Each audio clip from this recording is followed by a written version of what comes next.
നമ്മുടെ വാക്കുകൾ കൊണ്ട് പ്രകമ്പനം സൃഷ്ടിച്ചുകൊണ്ട് മലയാളികളുടെ മനസ്സിലേക്ക് ആഴ്ന്നിറങ്ങിയ ഒരു ശബ്ദമുണ്ട്. ശ്രീകണ്ഠൻ നായർ സർ അവർകൾ. കേരള ടെലിവിഷൻ രംഗത്തെ അറിയപ്പെടുന്ന മാധ്യമപ്രവർത്തകനും flowers channel managing ഡയറക്ടറുമാണ് Shri R Sreekantan Nair. Keralavarma കോളേജിൽ അധ്യാപകനായിരുന്ന ശ്രീകണ്ഠൻ നായർ ദൂരദർശനിലെ ഒരു നിമിഷം എന്ന പരിപാടി അവതരിപ്പിച്ചുകൊണ്ടാണ് മാധ്യമരംഗത്തേക്ക് എത്തുന്നത്. ഏഷ്യാനെറ്റിലെ നമ്മൾ തമ്മിൽ എന്ന പ്രോഗ്രാം അവതരിപ്പിച്ച് പ്രശസ്തിയിലേക്ക് കുതിച്ചു. തുടർന്ന് നിരവധി പുരസ്കാരങ്ങൾ വാരിക്കൂട്ടി. തന്റെ സ്വതസിദ്ധമായ ആക്ഷേപഹാസ്യപരമായ ചോദ്യങ്ങളിലൂടെ നമ്മൾ തമ്മിൽ എന്ന പരിപാടി ജനപ്രിയമാക്കുന്നതിൽ വലിയ പങ്ക് വഹിച്ചു. എമ്മി അവാർഡ് ഇന്റർനാഷണലിൽ വിധികർത്താവായി തെരഞ്ഞെടുക്കപ്പെട്ടിട്ടുണ്ട് ശ്രീ ആർ ശ്രീകണ്ഠൻ നായർ. കേരളത്തിലെ മാധ്യമരംഗത്തെ ഏറ്റവും എനർജറ്റിക്കായ മാധ്യമപ്രവർത്തകന് ബ്രില്യന്റ് എഞ്ചിനീയറിംഗ് വിക്ടറി ഡേയിലേക്ക് ഹാർദമായ സ്വാഗതം.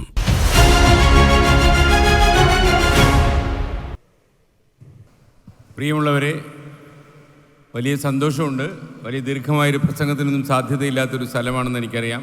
നിങ്ങളെല്ലാവരും ബ്രില്യൻ്റായ ആൾക്കാരാണ്. കാര്യം ഈ പാലയുടെ ഖ്യാതി പുറം ലോകം അറിയാൻ ഒരുപാട് കാരണങ്ങളുണ്ട്. അതിലൊന്ന് പാല ബ്രില്യൻ്റാണ് എന്ന് എനിക്കറിയാം. നമ്മളൊക്കെ ഒരു 40 കൊല്ലമൊക്കെ ആയ ഒരു സ്ഥാപനം അതിൻ്റെ അതേ ശക്തിയിലും ആരോഗ്യത്തിലും ഇപ്പോഴും നിലനിൽക്കുന്നു എന്ന് പറയുമ്പോൾ അത് വലിയ സംഭവമാണ്. കേരളത്തിൽ എവിടെ പോയാലും ഈ സ്ഥാപനത്തെക്കുറിച്ച് ആളുകൾ സംസാരിക്കുന്നത് ഞാൻ കേട്ടിട്ടുണ്ട്. എനിക്ക് ഏറ്റവും സന്തോഷമുള്ളൊരു കാര്യം എന്ന് പറഞ്ഞാൽ ഞാൻ ഈ സ്ഥാപനത്തിന് അകത്തേക്ക് കയറുന്നത് ആദ്യമാണ്. പുറത്തൊക്കെ ഇതിൻ്റെ ബോർഡും ചില ദൃശ്യങ്ങളുമൊക്കെ ടെലിവിഷനിലുമൊക്കെ കണ്ടിട്ടേ ഉള്ളൂ. എന്നാൽ ഇതിനകത്ത് കയറിയപ്പോഴാണ് ഇത്രയും വലിയൊരു സ്ഥാപനമായിട്ടാണ് ഈ പാല വളരെ ബ്രില്യൻ്റായിട്ട് മുന്നോട്ട് പോകുന്നതെന്ന് ഞാൻ മനസ്സിലാക്കുന്നു. എന്നോട് കുറേ വിവരങ്ങൾ നിങ്ങളെല്ലാം പ്രിയങ്കരനായ MP ശ്രീ ജോസ് കെ മാണി എന്നോട് പറഞ്ഞു. അതുപോലെ ശ്രീ ചാണ്ടി ഉമ്മനും വലിയ ആഹ്ലാദത്തിലാണ് ഞാൻ അദ്ദേഹം സമ്മാനം കൊടുക്കുന്നത് കണ്ടത്. അപ്പം ഒരുപക്ഷെ ഡെഡിക്കേറ്റഡ് ആയിട്ടുള്ള കുറേ അധികം 700 അധ്യാപകരൊക്കെ ഈ സ്ഥാപനത്തിൽ വർക്ക് ചെയ്യുന്നു എന്നൊക്കെ ഈ പാംപ്ലെറ്റിൽ കണ്ടു. അപ്പോൾ പാല പോലെ ഒരു സ്ഥലത്ത് ഇത്രയധികം അധ്യാപകരും ഇത്രയധികം സ്റ്റാഫുമായിട്ടൊക്കെ ഒരു സ്ഥാപനം ഡെഡിക്കേറ്റഡായി ചെയ്യുന്നു എന്ന് പറയുമ്പം ചെറിയ കാര്യമല്ല. ഒരുപക്ഷെ നമ്മുടെ വിദ്യാഭ്യാസ രംഗത്ത് കുറേ അധികം മാറ്റങ്ങൾ കൊണ്ടുവരാൻ ഇനിയും പാല ബ്രില്യൻ്റ് കഴിയും എന്നാണ് എൻ്റെ വിശ്വാസം. കാരണം വളരെ അടിത്തറ ഭയങ്കര സ്ട്രോങ് ആയിട്ടുള്ള ഒരു സ്ഥാപനമാണ് ഇതെന്ന് എനിക്കറിയാം. അതുകൊണ്ട് തന്നെ നിങ്ങൾ കേരളത്തിൻ്റെ വിദ്യാഭ്യാസ മുഖച്ഛായയിൽ അതിൻ്റെ ചരിത്രം മാറ്റി എഴുതാൻ നിങ്ങൾക്കൊരു വലിയ പങ്ക് വഹിക്കാൻ കഴിയും. അപ്പോൾ നിങ്ങൾ വഹിക്കുന്നില്ല എന്നല്ല ഞാൻ പറയുന്നത്. ഇനിയും പുതിയ മേച്ചിൽപ്പുറങ്ങളിലേക്ക് നിങ്ങൾ കടന്നു ചെല്ലട്ടെ. അതേപോലെ ഒരുപാട് കുട്ടികൾക്ക് അവർക്ക് ആത്മവിശ്വാസം പകരുന്ന എഞ്ചിനീയറിംഗ് എൻട്രൻസ്, മെഡിക്കൽ എൻട്രൻസ്, ഇതിലൊക്കെ തന്നെ ഒരുപാട് കുട്ടികളെ വിജയ സോപാനത്തിലേക്ക് കൈപിടിച്ച് കയറ്റിയ ഒരു മഹാസ്ഥാപനം എന്ന നിലയിൽ ഈ പാല ഇത് ഇനി ഒരുപാട് കാലം സഞ്ചരിക്കാനുണ്ട്. അപ്പോൾ ഈ സഞ്ചാരത്തിനിടയിൽ ഒരുപക്ഷെ എന്നോട് ജോസ് കെ മാണി അദ്ദേഹം പറയുകയായിരുന്നു, ഈ പാല ബ്രില്യൻ്റ് എന്ന് പറയുന്ന സ്ഥാപനം വലിയ വളർച്ചയിലേക്ക് കടന്നു കഴിഞ്ഞപ്പോൾ ഇതുമായി ബന്ധപ്പെട്ട് നിൽക്കുന്ന ഒരു ഉപോൽപ്പന്നം പോലെ, അല്ലെങ്കിൽ ഇതിൻ്റെ സാറ്റലൈറ്റ് ടൗൺസ് പോലെയുള്ള ഒരുപാട് സ്ഥാപനങ്ങൾ, ഹോം സ്റ്റേ ഉൾപ്പെടെയുള്ള ഒരുപാട് സാധനങ്ങൾ, ഒരുപാട് കാര്യങ്ങൾ വളർന്നിട്ടുണ്ടെന്നുള്ളതാണ്. UK നിങ്ങൾ ലീഡ്സ് എന്ന് പറയുന്ന സ്ഥലത്ത് പോയിട്ടുള്ളവരുണ്ടെങ്കിൽ അറിയാം. ലീഡ്സിൽ ഒരു 2 ലക്ഷം ഇന്ത്യൻ വിദ്യാർത്ഥികൾ പഠിക്കുന്ന ഒരു സ്ഥലമാണ് ലീഡ്സ് എന്ന് പറയുന്നത്. എൻ്റെ മകൻ അവിടെ കുറച്ചു കാലം പഠിക്കാൻ പോയിരുന്നു. അപ്പോൾ അവിടെ ചെറിയൊരു വർഗീയ പ്രശ്നമൊക്കെ ഉണ്ടായപ്പോൾ ഞാൻ അവിടെ ഒന്ന് പോകേണ്ടി വന്നു ലീഡ്സിനകത്ത്. അപ്പോൾ ഞാൻ അവിടെ ചെന്നപ്പോൾ കണ്ട ഒരു കാഴ്ച എന്ന് പറയുന്നത്, ഈ പാല മണ്ഡലത്തിനകത്തുള്ളവരാണോ എന്ന് എനിക്ക് സംശയമുണ്ട്. അവിടെ ലീഡ്സിൽ MBA പഠിക്കാൻ പോയ 4 കുട്ടികൾ അവിടെ തറവാടെന്ന് പറഞ്ഞൊരു റെസ്റ്റോറൻറ്റ് നടത്തുന്നുണ്ട്. ഈ ബ്രിട്ടീഷുകാരെ കൊണ്ട് നമ്മുടെ ഭക്ഷണമെല്ലാം തീറ്റിച്ച ഒരു വലിയ സ്ഥാപനമാണ് ഈ തറവാടെന്ന് പറയുന്നത്. നമ്മുടെ തട്ടുദോശയൊക്കെ അവരിരുന്ന് ആമാശയത്തിൻ്റെ ഏറിയ പോലും അറിയാതെ അറിഞ്ഞ് തിന്നുന്ന കണ്ടാൽ നമ്മൾ അമ്പരന്ന് പോവും. ഈ സായിപ്പന്മാർ ജനിച്ചതിനെ ദോശ തിന്നാനാണോ എന്ന് സംശയം തോന്നിപ്പോവും. മാത്രമല്ല ഈ നമ്മുടെ നാട്ടിലൊക്കെ നമ്മൾ ഈ പുളിശ്ശേരിയൊക്കെ ഇങ്ങനെ കയ്യിലിങ്ങനെ നമ്മൾ നക്കി കുടിക്കത്തില്ലേ, അതുപോലെ നക്കി കുടിക്കുന്നൊരു സായിപ്പിനെ ഞാൻ കണ്ടു. സായിപ്പിനോട് ഞാൻ പറഞ്ഞു, ഇങ്ങനെ ചെയ്യുന്നവർക്ക് ഇന്ത്യയിൽ ജ്ഞാനപീഠം വരെ കൊടുക്കാറുണ്ടെന്ന് ചോദിച്ചാൽ, ഞാൻ യെസ് അങ്ങനെയുള്ളവർക്ക് വലിയ അവാർഡ് ഇന്ത്യയിൽ കൊടുക്കാറുണ്ട്. അയാൾ വീക്കാൻ നക്കി കുടിക്കുന്നത് ലോകത്തിലെ ഏറ്റവും വലിയ സംഭവം എന്ന് ചോദിച്ചാണ് സായിപ്പ് ഇതെല്ലാം കേട്ടത്. അപ്പോൾ ഈ ലീഡ്സിൻ്റെ ഒരു പ്രത്യേകത ഞാൻ കണ്ടത്, ആ ലീഡ്സിൻ്റെ ഒരു സാന്നിധ്യമാണ് എനിക്കിപ്പോൾ ഈ പാലയിലെ ഈ സ്ഥാപനത്തിനുള്ളിൽ വന്നപ്പോൾ തോന്നിയത്. അതുകൊണ്ടാണ് ഞാനൊരു ഈ ലീഡ്സ് എന്ന് പറയുന്ന സ്ഥലത്ത് ഞാൻ പോയിട്ട് ഒരു 4-5 കൊല്ലമായി. അതിപ്പോഴും എൻ്റെ ഓർമ്മയിൽ കിടക്കുന്നുണ്ട്.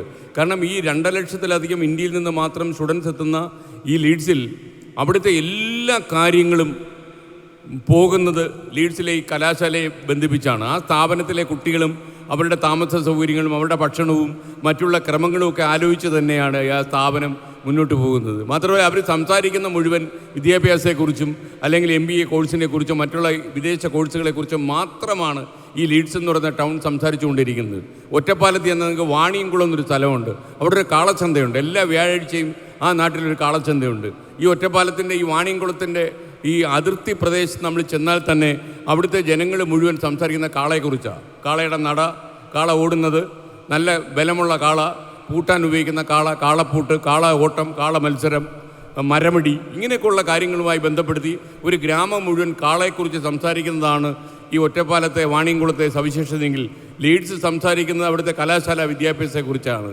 ഈ പാലാ ബ്രില്യൻ്റ് കാരണം പാലയിലെ ഒരുപാട് ആളുകളുടെ ആശാകേന്ദ്രമായി അത്താണിയായിട്ട് ഈ സ്ഥാപനം വളർന്നു കഴിഞ്ഞു എന്നറിയുന്ന നമ്മളെ സംബന്ധിച്ചിടത്തോളം വളരെ അഭിമാനമുള്ള കാര്യമാണ്. മാത്രമല്ല ഇത്തരം സ്ഥാപനങ്ങളൊക്കെ ഒരുപാട് കുറുക്കു വഴികൾ കണ്ടെത്തുന്ന ഒരു കാലത്താണ് നമ്മൾ ജീവിക്കുന്നത്.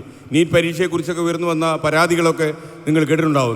നമ്മുടെ ആളുകൾക്കൊന്നും ആലോചിക്കാൻ കഴിയാത്ത രീതിയിലുള്ള നീറ്റായി പരീക്ഷ നടക്കും നമ്മൾ വിശ്വസിച്ചപ്പോൾ ആ പരീക്ഷ നീറ്റായി നടക്കുന്നില്ല എന്ന് സുപ്രീം കോടതിയിൽ ഹർജി വരെ വന്നതാണ്. ഈ നാഷണൽ ടെസ്റ്റിംഗ് ഏജൻസിയൊക്കെ വളരെ നന്നായി നടത്തേണ്ട ഒരു പരീക്ഷ തന്നെയാണ് നീറ്റ്. കാരണം നമ്മൾ അഖിലേന്ത്യാ തലത്തിൽ നടക്കുന്ന മത്സര പരീക്ഷകളിലൊക്കെ തന്നെ മെറിറ്റുള്ള കുട്ടികൾക്ക് പ്രാധാന്യം കിട്ടുമെന്ന് വിശ്വസിക്കുന്നൊരു സമയത്താണ് നീറ്റ് പരീക്ഷയെക്കുറിച്ച് ഇത്തരം ആരോപണങ്ങളൊക്കെ ഉയരുന്നത്. വളരെ കൃതകസ്ഥനായ, പ്രതിഭാധനനായ, നിശ്ചിതമായ നിയമബോധമുള്ള DB ചന്ദ്രചൂഡ് അദ്ദേഹത്തിൻ്റെ അച്ഛനായിരുന്നു.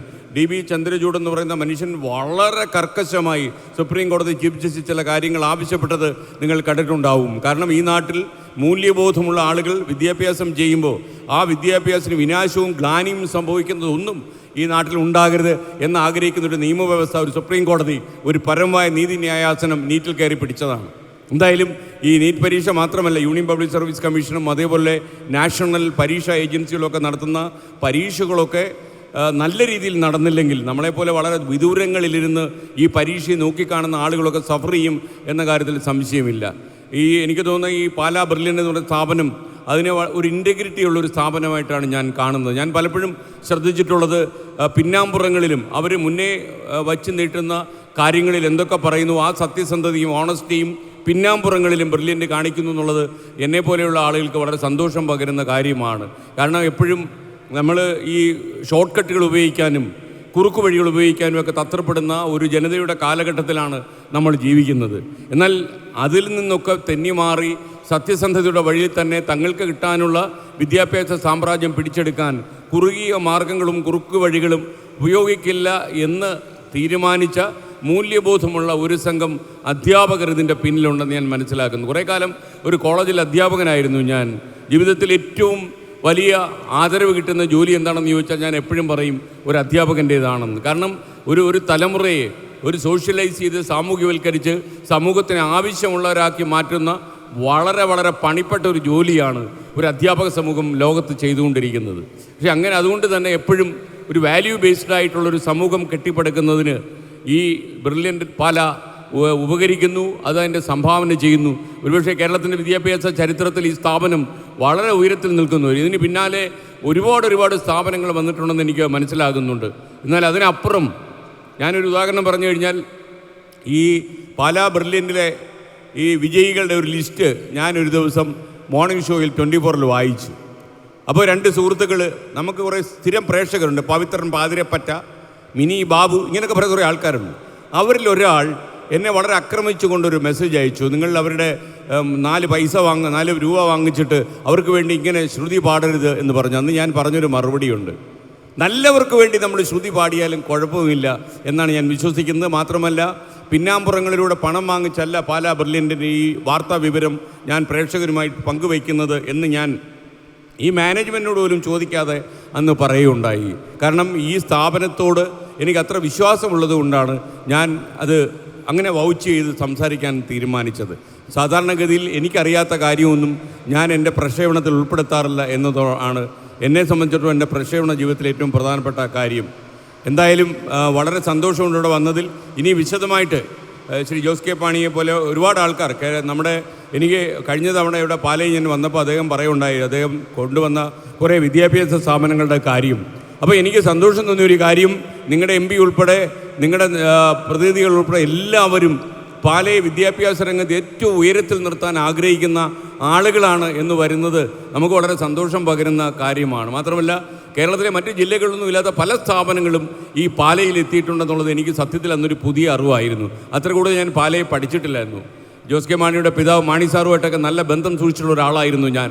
എന്നിരുന്നാലും മറ്റുള്ള രാഷ്ട്രീയ കാര്യങ്ങളിലൊക്കെ എനിക്ക് പാലയെക്കുറിച്ച് കുറച്ച് കൂടുതൽ അറിയാമെങ്കിലും ഈ വിദ്യാഭ്യാസ രംഗത്ത് പാല ഉണ്ടാക്കുന്ന മാറ്റങ്ങളും അവിടെ വന്നിട്ട് ചേർന്നിട്ടുള്ള സ്ഥാപനങ്ങളും ഈ ബ്രില്യൻ്റ് പോലെ കുറേ സ്ഥാപനങ്ങളെ നമ്മൾ കേട്ടു എന്നല്ലാതെ എനിക്ക് അറിയില്ലായിരുന്നു. പിന്നീട് ഞാൻ ചില ആൾക്കാരോടൊക്കെ ഇതിനെക്കുറിച്ചൊക്കെ പറയുകയും ചെയ്തു. കേരളത്തിൽ പാല എന്ന് പറയുന്ന സ്ഥലം രാഷ്ട്രീയത്തിൻ്റെ കേദാരം മാത്രമല്ല, വിദ്യാഭ്യാസ രംഗത്തും ഒരുപാട് മാറ്റങ്ങൾ കൊണ്ടുവരാൻ കഴിയുന്ന ഒരു സ്ഥലമായി, ഒരു പുണ്യഭൂമിയായിട്ട് മാറുന്നു. സന്തോഷം. എന്തായാലും ഇന്നത്തെ വിജയികൾക്കെല്ലാം ഈ എഞ്ചിനീയറിംഗിൽ എൻട്രൻസ് പരീക്ഷയിലൊക്കെ വിജയങ്ങൾ നേടിയ എല്ലാവരെയും അനുമോദിക്കുന്ന ഒരു വിക്ടറി ഡേ ആണ് ഇവിടെ നടക്കുന്നതെന്ന് ഞാൻ മനസ്സിലാക്കുന്നു. അവർക്ക് എല്ലാവർക്കും എൻ്റെ ആശംസകൾ. പിന്നീട് ഒരു ദിവസം വിശദമായി നമുക്ക് വന്ന് ഈ ബ്രില്യൻ്റൊക്കെ പൂർണ്ണമായിട്ടും മനസ്സിലാക്കി ബ്രില്യൻസോടെ മടങ്ങിപ്പോകാം എന്ന് കഴിയുന്നു. നമുക്കിനിയും കാണാം. ടെലിവിഷനിലായിരിക്കും. Good bye. നന്ദി സാർ. അവാർഡ് ദാനത്തിനായിട്ട് റെഡി ആവേണ്ട കുട്ടികളും അവരുടെ രക്ഷിതാക്കളും എത്രയും വേഗം റെഡിയാകണം. അലൻ, ജോണി, അനിൽ, അതുപോലെ തന്നെ സ്ക്രീനിങ് ടെസ്റ്റിൻ്റെ ഫസ്റ്റ് സ്ക്രീനിങ് ടെസ്റ്റ് എഴുതിയ Ryan Robin, Thomas Mammen Isaac, Niranjan J Pillai, Chris George, Gautham, Vignesh, Mishal, Milan, Ryan, Alok, ഇത്രയും കുട്ടികളും അവരുടെ പേരൻസും, അതോടൊപ്പം Vivek P, Ashlin Gervasis, Siddharth K, Mathew James, Lisa Augustine, ഇത്രയും കുട്ടികളും അവരുടെ രക്ഷിതാക്കളും എത്രയും വേഗം റെഡിയാവണം. സമ്മാനം ആദ്യമായി ഏറ്റുവാങ്ങുന്നത് അലൻ ജോണി അനിലാണ്. അലൻ ജോണി അനിൽ കോട്ടയം സ്വദേശികളായ സിവിൽ എഞ്ചിനീയർ അനിൽ ജോണിയുടെയും ലീന അനിലിന്റെയും മകനാണ് അലൻ ജോണി അനിൽ. ഈ വർഷത്തെ കേരള എഞ്ചിനീയറിംഗ് പരീക്ഷയിൽ 100% സ്കോറോടെ 3ാം റാങ്കും, ഐസർ എൻട്രൻസിൽ അഖിലേന്ത്യാ തലത്തിൽ 6ാം റാങ്കും, JEE അഡ്വാൻസ്ഡ് പരീക്ഷയിൽ 1706ാം റാങ്കും, JEE മെയിന് 6423ാം റാങ്കും കരസ്ഥമാക്കി. ഈ വിദ്യാർത്ഥിയെ 4 ലക്ഷം രൂപയും ഗോൾഡ് മെഡലും മൊമന്റോയും നൽകി ആദരിക്കുന്നു. Next is Ryan Robin Chirayil. റയാനെയും രക്ഷിതാക്കളെയും സ്നേഹത്തോടെ വേദിയിലേക്ക് ക്ഷണിക്കുന്നു. റയാൻ റോബിൻ ചിറയിൽ 2.4 ലക്ഷം രൂപയും ഗോൾഡ് മെഡലും മെമന്റോയും നൽകി റയാനെ ആദരിക്കുന്നു. IIT AIIMS 2006 integrated programme screening test rank number 3 October 1 നടന്ന പരീക്ഷയിൽ റാങ്ക് വാങ്ങിയ റയാൻ റോബിൻ 2.4 ലക്ഷം രൂപ ഏറ്റുവാങ്ങുന്നു.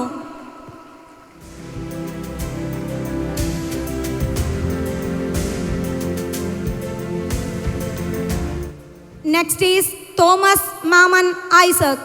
തോമസ് മാമൻ ഐസക്കിനെയും രക്ഷിതാക്കളെയും സ്നേഹത്തോടെ വേദിയിലേക്ക് ക്ഷണിക്കുന്നു. IIT AIIMS 2026 integrated programme screening test conducted on October 1 rank number 3 Thomas Mammen Isaac. Thomas Mammen Isaac 2.4 lakhs gold medal memento ഏറ്റുവാങ്ങുന്നു. IIT AIIMS 2026 integrated programme rank number 3 Thomas Mammen ഐസക്കിന് വേണ്ടി രക്ഷിതാവ് സമ്മാനം ഏറ്റുവാങ്ങുന്നു.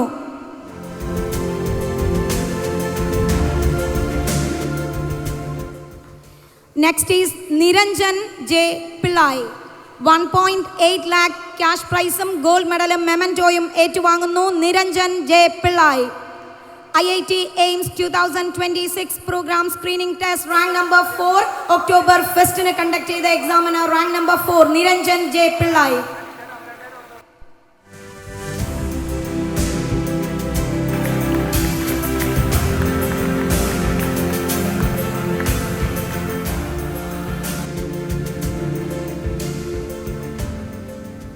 Next is Chris George.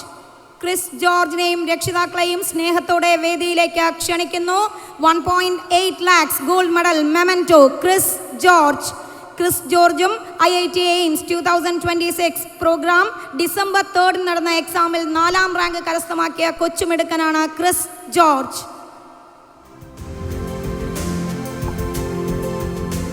Next is Gautham V T. Gautham V ടിയെയും രക്ഷിതാക്കളെയും സ്നേഹത്തോടെ വേദിയിലേക്ക് ക്ഷണിക്കുന്നു. 1.8 lakh ക്യാഷ് അവാർഡും ഗോൾഡ് മെഡലും മെമന്റോയും ഏറ്റുവാങ്ങുന്നു. Gaudavam IIT AIMS 2026 program screening test rank number 4 conducted on December 3rd. Gaudam VT. നല്ലൊരു കയ്യടി please.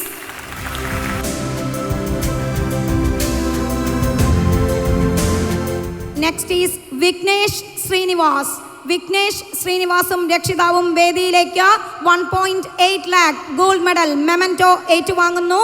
വിഘ്നേഷും IIT AIMS 2026 screening test rank number 5 December 3 conduct ചെയ്ത എക്സാമിനാണ് വിഘ്നേഷ് ഈ വിജയം കരസ്ഥമാക്കിയത്. Vignesh Srinivas.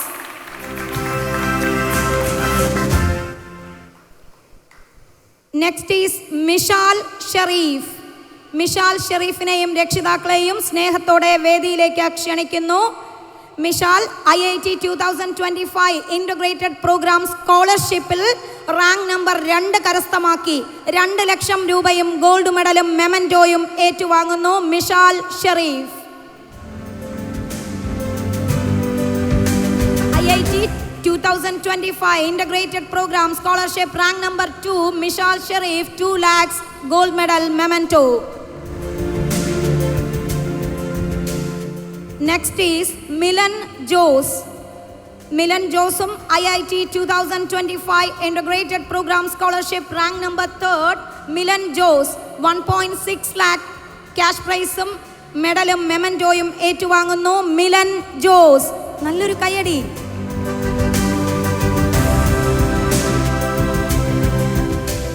Next is Ryan Rajesh. Ryan രാജേഷിനെയും രക്ഷിതാക്കളെയും സ്നേഹത്തോടെ വേദിയിലേക്ക് ക്ഷണിക്കുന്നു. റയാനും IIT 2025 ബ്രില്യൻറ്റിൻ്റെ ഇൻ്റഗ്രേറ്റഡ് പ്രോഗ്രാം സ്കോളർഷിപ്പ് കരസ്ഥമാക്കിയ മിടുക്കനാണ്. റാങ്ക് നമ്പർ 4 ആണ്. 1.2 lakh gold medal memento. Ryan Rajesh.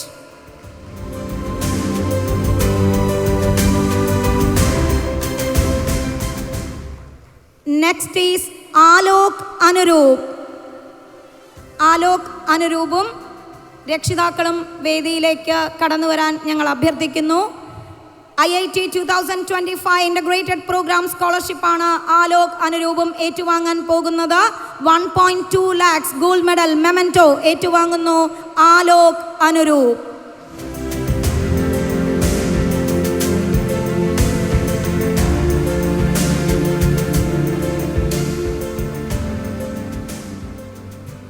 അടുത്തതായി എഞ്ചിനീയറിംഗിന് വീണ്ടും റാങ്ക് കരസ്ഥമാക്കിയ മിടുക്കന്മാരിലേക്കാണ് ഞങ്ങൾ എത്തുന്നത്. Next is Vivek P. Vivek പിയെയും രക്ഷിതാക്കളെയും സ്നേഹത്തോടെ വേദിയിലേക്ക് ക്ഷണിക്കുന്നു. JEE advance 1596 all India rank കരസ്ഥമാക്കി 50,000 ഗോൾഡ് മെഡൽ മെമന്റോ ഏറ്റുവാങ്ങുന്നു വിവേക് പി.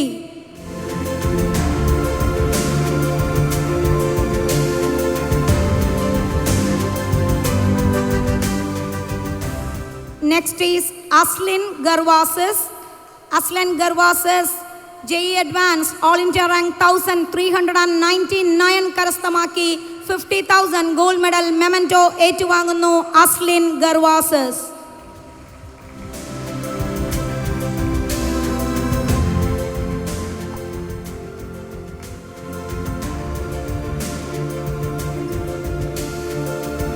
അസ്ലിൻ ഗർവാസസ്. കയ്യടി പോരാ. Next is Siddharth K. Siddharth K. JEE Advanced 1683 rank കരസ്ഥമാക്കി 50,000 ഗോൾഡ് മെഡൽ മെമന്റോ കരസ്ഥമാക്കാൻ. അടുത്തതായി മാത്യു ജെയിംസ്. മാത്യു ജെയിംസിനെയും രക്ഷിതാവിനെയും സ്നേഹത്തോടെ വേദിയിലേക്ക് ക്ഷണിക്കുന്നു. 1493 JEE Advanced all India rank കരസ്ഥമാക്കി മാത്യു ജെയിംസ് 50,000 രൂപയും ഗോൾഡ് മെഡലും മെമന്റോയും.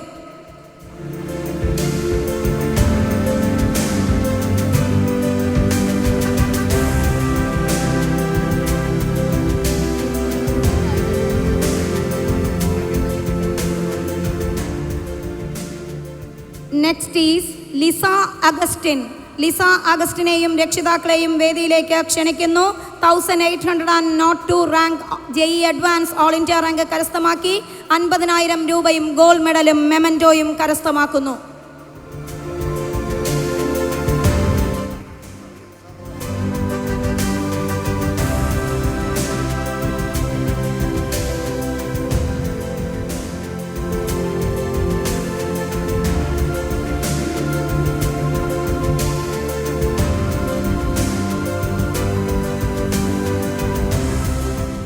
എൻട്രൻസ് സംബന്ധമായ വാർത്തകളും അപ്ഡേഷനുകളും ഏറ്റവും വേഗം ആധികാരികമായി അറിയാൻ ബ്രില്യൻ സ്റ്റഡി സെന്റർ പാല യൂട്യൂബ് ചാനൽ സബ്സ്ക്രൈബ് ചെയ്യുക. ബെൽ ഐക്കൺ അമർത്തുക. ഈ വീഡിയോ മറ്റ് സുഹൃത്തുക്കളിലേക്കും ഷെയർ ചെയ്ത് നൽകുക.